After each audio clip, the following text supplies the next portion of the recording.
Bonjour à tous, bienvenue à la lecture de cette vidéo de physique-chimie pour les élèves de terminale générale, spécialité physique-chimie. Alors, on va aborder dans cette vidéo un paragraphe assez complexe, même si il a été en partie vu en première. Et ce paragraphe concerne en fait l'utilisation du théorème de l'énergie cinétique, déjà vu en première en principe, et la conservation de l'énergie mécanique. On va voir que ce sont deux méthodes qui sont extrêmement pratiques, très rapides, qui permettent souvent de déterminer une vitesse lorsqu'on connaît une situation initiale.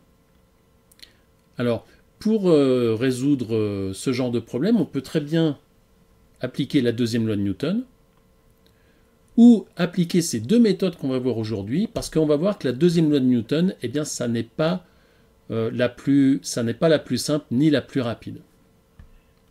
Alors, ça sert à quoi? Par exemple, imaginons une situation saut à ski, vous avez un tremplin, et à l'issue du tremplin, eh bien, en position 1, le skieur a une vitesse d'environ 100 km/h.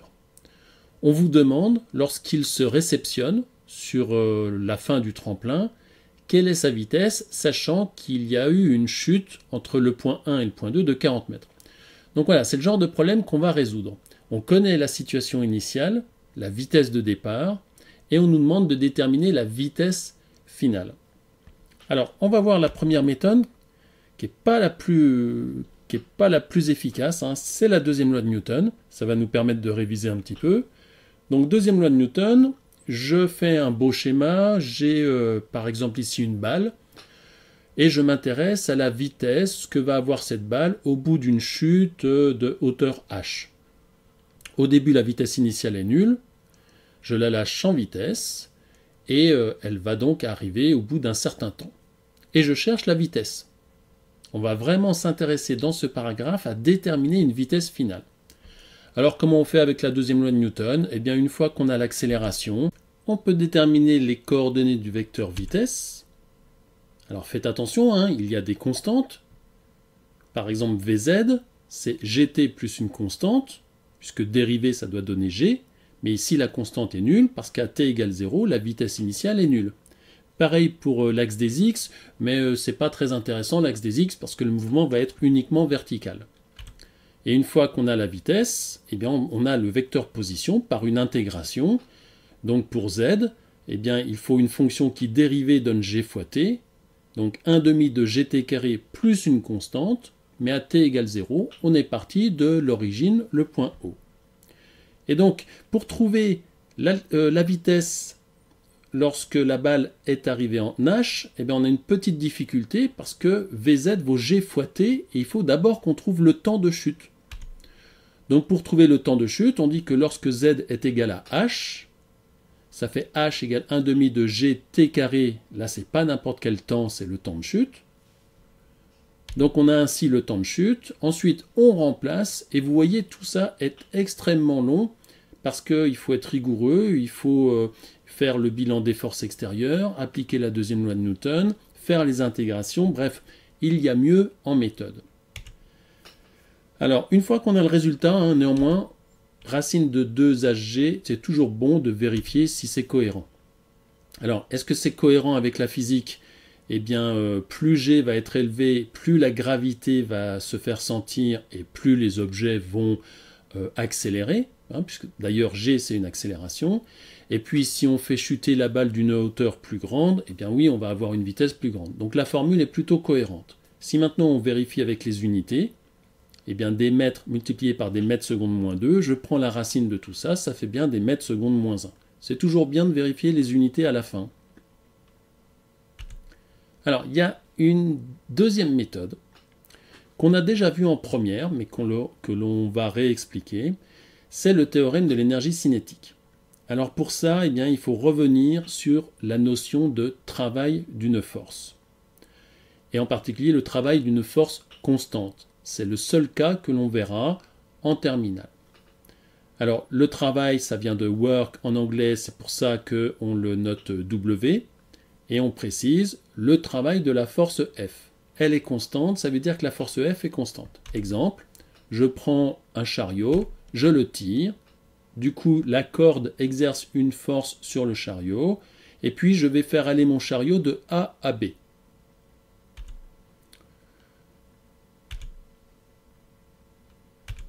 Donc, on a un angle alpha. Et la définition du travail de la force, c'est le vecteur force scalaire, le vecteur déplacement AB. Et donc, ça fait la norme de F, la norme du déplacement, fois le cosinus qu'il y a entre les deux vecteurs F et AB, c'est-à-dire le cosinus de alpha. Alors, le travail, c'est très important, ce sont des joules, c'est une unité d'énergie, donc le travail d'une force, c'est une énergie. Et donc, si on multiplie des newtons à des mètres, on obtient des joules également. Alors, deux cas importants. Premier cas, imaginez le chariot qui se déplace de A à B. Je ne m'intéresse qu'à la force exercée par ce petit singe. Et il tire, je ne sais pas, il y a une poignée, et il tire verticalement. Et bien là, le travail qu'exerce la force du singe, eh bien, elle est nulle. On voit bien que ce n'est pas en tirant verticalement par rapport au déplacement, avec un angle de 90 degrés, que ça va contribuer à déplacer le chariot. Donc le travail est nul. Ça vient du fait que cos 90, c'est nul. Donc c'est assez cohérent. Et puis, quand imaginons cette jeune fille qui tire le chariot, mais qui le tire dans le sens opposé au déplacement.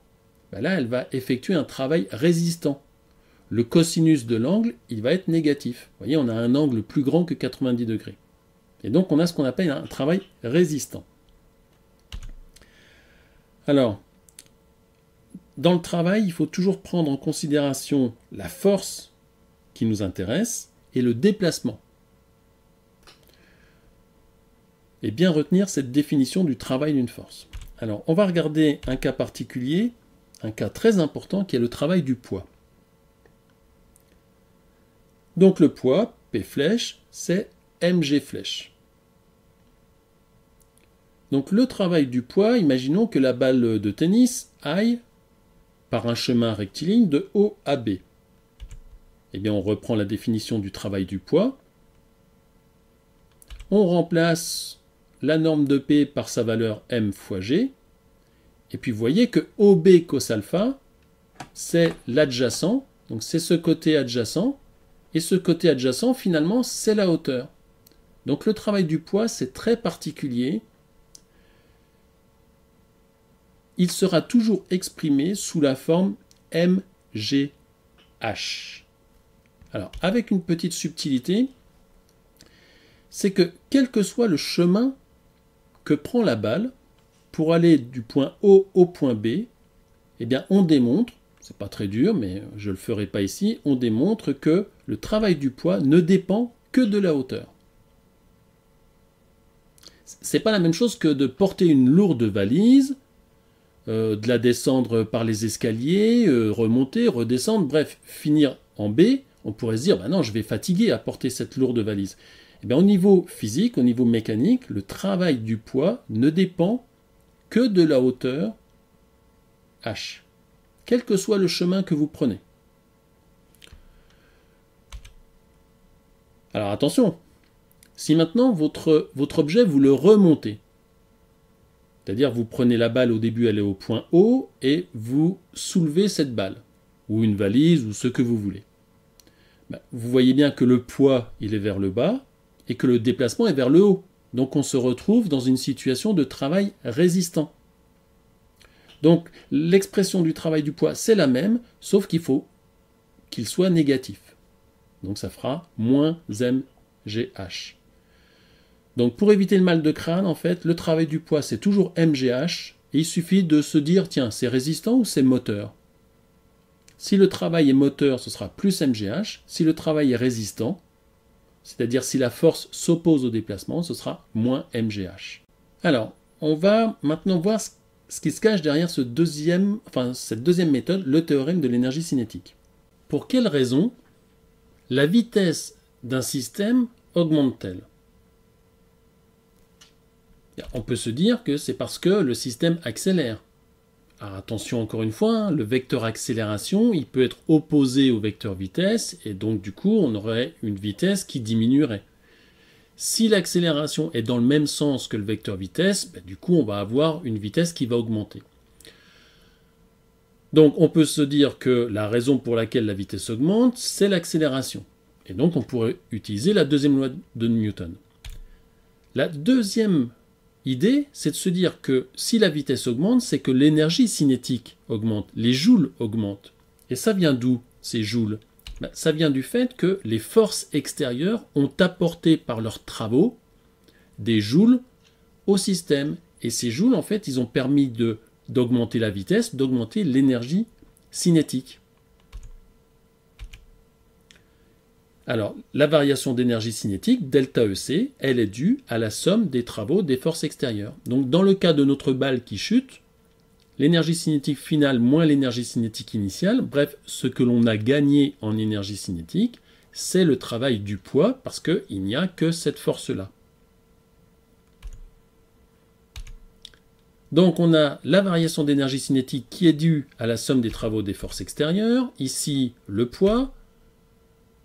Le travail du poids, eh bien, on voit bien que puisque la balle chute, le travail du poids est moteur, donc c'est plus mgh. L'énergie cinétique finale, eh bien, c'est ce qu'on cherche, 1/2 de mv carré. Ce que l'on cherche, c'est la vitesse finale au carré, enfin la vitesse finale. L'énergie cinétique initiale, c'est 0. La balle, elle est partie d'une vitesse nulle. Et donc, vous voyez, ça se simplifie très vite et on a tout de suite le résultat de la vitesse finale. Donc, le théorème de l'énergie cinétique, il peut être utilisé si l'on ne cherche que la vitesse finale. C'est sûr que si on vous demande la trajectoire de la balle dans un cas un peu plus complexe, comme un tir de penalty au foot, là, il faudra utiliser la deuxième loi de Newton. Mais si dans un exercice, vous avez une vitesse de départ et on vous demande la vitesse finale, utilisez les méthodes énergétiques. Alors ça, c'est la première. Et donc, la première méthode qui utilise l'énergie, ici cinétique. Donc vous faites un beau schéma, le système, le référentiel, le bilan des forces comme d'habitude. Vous identifiez l'état initial, l'état final, et vous appliquez le théorème. Alors, il y a encore mieux.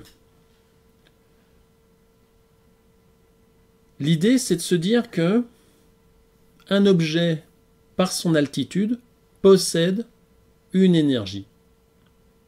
Et cette énergie, c'est l'énergie potentielle de pesanteur. Vous prenez une balle, le fait qu'elle soit en hauteur, si vous la lâchez, cette énergie qu'elle a emmagasinée parce qu'elle est en hauteur, va se transformer en énergie de mouvement, en énergie cinétique. Et donc on invente la notion d'énergie potentielle qui est due au fait que si elle est arrivée à cette hauteur-là, c'est qu'un jour quelqu'un lui a donné un travail, le travail du poids, on l'a soulevée, et donc on lui a donné des joules en énergie, et ces joules vont plus tard se transformer en énergie cinétique. Alors la formule de l'énergie potentielle de pesanteur, c'est EP égale mgh. Plus une énergie de référence. Alors c'est quoi cette énergie de référence? C'est celle que l'on prend à z égale 0 mètre. Elle vaut 0 joule. Parce qu'en fait, on se simplifie. C'est-à-dire, à l'altitude 0, on dit que l'énergie potentielle vaut 0. Donc l'énergie potentielle de pesanteur, à condition d'avoir défini cette énergie de référence, eh bien c'est mgh. Alors comment ça fonctionne? Plutôt que de dire mon énergie cinétique augmente, c'est-à-dire ma vitesse, puisque l'énergie cinétique c'est 1/2 de mv carré. Plutôt que de dire l'énergie cinétique augmente à cause du travail du poids, eh bien, on va dire que l'énergie mécanique, somme de l'énergie cinétique et potentiel de pesanteur, se conserve. Et donc, on va utiliser une loi qui est très importante en mécanique, qui est la conservation de l'énergie mécanique, qui dit que la somme de l'énergie cinétique et de l'énergie potentielle est une constante. Alors, attention, ça n'est pas vrai dans tous les cas. Elle ne se conserve, cette énergie mécanique, qu'à condition que les forces qui s'exercent sur le système soient conservatives. Alors, une force conservative, c'est une force dont le travail ne dépend pas du chemin suivi. Exemple, le poids. Si un objet est en chute libre, eh bien, le travail du poids, il ne dépend pas du tout du chemin, comme on a vu tout à l'heure, et on peut inventer une énergie mécanique, somme d'une énergie cinétique et potentielle. Un contre-exemple, c'est si vous avez des frottements. Ben, si vous avez des frottements, vous allez toujours perdre de l'énergie. Prenez un parachutiste.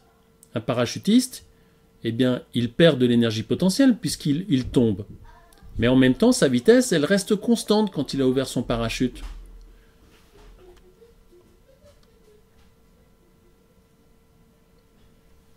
Donc, il perd de l'énergie potentielle, mais pour autant, il ne gagne pas de l'énergie cinétique. Donc là, on a affaire à un cas où l'énergie mécanique n'est plus une constante, à cause des forces de frottement. Mais dans une chute libre, l'énergie mécanique est toujours conservée. Alors, qu'est-ce que signifie le fait que l'énergie mécanique est une constante? Ça veut dire que l'énergie mécanique, au final, eh bien, ça vaut celle que le système avait à l'état initial.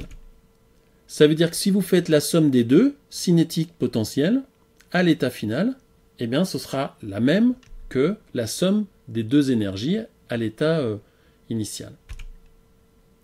Donc ça veut dire que vous prenez un état 1, vous prenez un état 2. Si vous êtes dans un domaine d'application où l'énergie mécanique se conserve, vous pouvez écrire ce genre de formule. Alors application, vous avez un projectile qui est lancé avec une certaine vitesse initiale, il va avoir une chute parabolique, et on vous présente trois courbes d'énergie, il faut deviner quelle courbe représente quelle énergie. Alors je vous laisse y réfléchir, il faut déterminer si la courbe 1 c'est l'énergie cinétique, mécanique ou potentielle de pesanteur. Faites pause, et vous vérifierez ensuite votre proposition. Alors la solution, la courbe 1, c'est l'énergie mécanique, puisqu'elle est constante. La courbe 2, eh bien, on a une énergie initiale qui vaut 41 joules. Eh bien, quelle est l'énergie au départ qui n'est pas nulle? Eh bien, c'est l'énergie cinétique, puisqu'on a une vitesse initiale. Et donc, la courbe 2 représente l'énergie cinétique. La courbe 3, eh bien, au début, on a 0 joules, c'est-à-dire qu'on est à l'altitude z égale 0, ou y égale 0. Et puis, au fur et à mesure, le ballon monte, donc l'énergie potentielle augmente, puis diminue une fois qu'on a atteint le sommet. Alors, il faut bien comprendre la conservation de l'énergie mécanique. Ce que l'on perd en cinétique, on le gagne en potentiel, et inversement. Donc, un système pour lequel l'énergie mécanique se conserve, eh bien, c'est un réservoir d'énergie cinétique et potentielle, et l'un se vide, l'autre se remplit. Alors, comment on applique la conservation de l'énergie mécanique? Eh bien, on identifie bien l'état 1, l'état 2. Ici, par exemple, eh bien, on se posait la question quelle est la vitesse à l'état final, c'est-à-dire à l'état que j'ai numéroté 2. Eh bien, on applique la conservation de l'énergie mécanique parce que la seule force qui s'exerce, c'est le poids. Et donc, on a conservation de l'énergie mécanique dans ce cas. L'énergie potentielle pour l'état 2, c'est 0, puisqu'on va prendre l'altitude z égale 0 pour l'état final. On va prendre la référence. Et à l'état 1, eh bien, quelle est la cinétique? La balle n'avait pas de vitesse initiale. Et en potentiel, eh bien, on était à une hauteur h, donc l'énergie potentielle valait mgh. Donc en écrivant la conservation de l'énergie mécanique, on a directement notre résultat. Le même que tout à l'heure. Alors, si on prend notre problème de skieur, je vous laisse y réfléchir. Donc, on a un tremplin. Le skieur arrive avec une certaine vitesse à la position 1 et on nous demande la vitesse à la position 2. Et pour répondre à cette question, bien, on va utiliser la conservation de l'énergie mécanique. Alors, je vous laisse y réfléchir. Donc, le problème, c'est de trouver la vitesse lorsque le skieur touche de nouveau le sol, la neige, et entre les zones 1 et 2, entre les points 1 et 2, on a un mouvement de chute libre avec les actions de l'air négligées. Alors faites pause.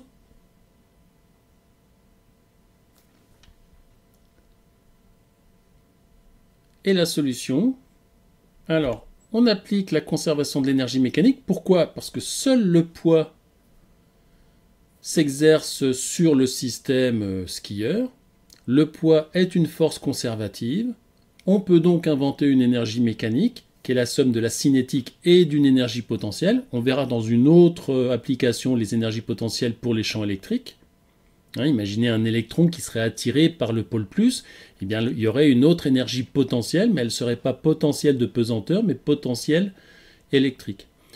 Ici, on est dans un champ de gravitation, et l'énergie mécanique, c'est la somme de la cinétique et de la potentielle. Donc, on réfléchit bien à quel est l'état 1, quel est l'état 2. On écrit que l'énergie mécanique se conserve, donc état 1 égale état 2.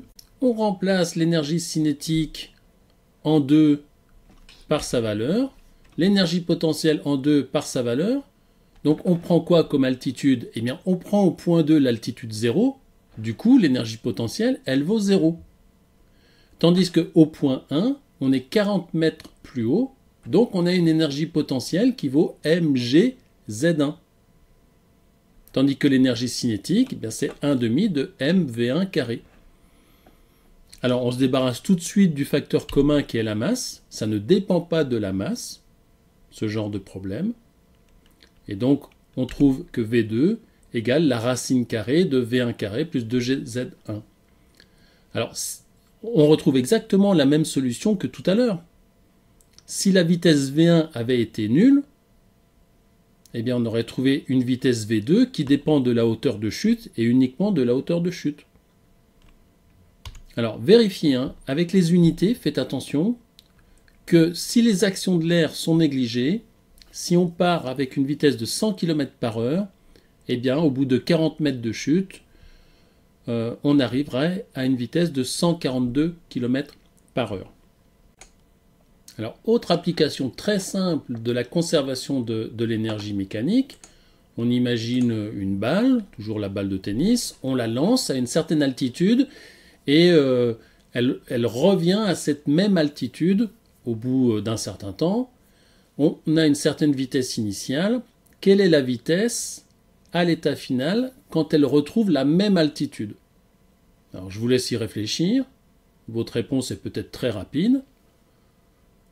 Donc faites pause, réfléchissez. Et donc si on applique la conservation de l'énergie mécanique parce que la seule force qui s'exerce sur la balle c'est son poids, on peut appliquer dans ce cas la conservation de l'énergie mécanique. Donc l'énergie potentielle finale plus la cinétique finale, c'est la potentielle initiale plus la cinétique initiale, mais comme elles ont la même potentielle entre l'état initial et l'état final, du coup, la cinétique finale vaut la cinétique initiale. Donc le vecteur vitesse ne sera pas le même, puisque à l'état initial, le vecteur vitesse est vers le haut, à l'état final, il est vers le bas, mais la valeur de la vitesse sera exactement la même, puisque son énergie cinétique sera la même. On retrouve le même niveau d'énergie cinétique, puisque on n'a rien perdu en potentiel. On est revenu à l'altitude de départ. Voilà, donc les méthodes que l'on a vues sont à appliquer lorsque l'on recherche une vitesse finale connaissant un état initial où on connaît la vitesse. Et dans ce type d'exercice, eh bien, le plus efficace, c'est d'utiliser la conservation de l'énergie mécanique. Voilà, à bientôt pour une prochaine vidéo de physique ou de chimie. Bon courage pour le travail et les exercices à réaliser.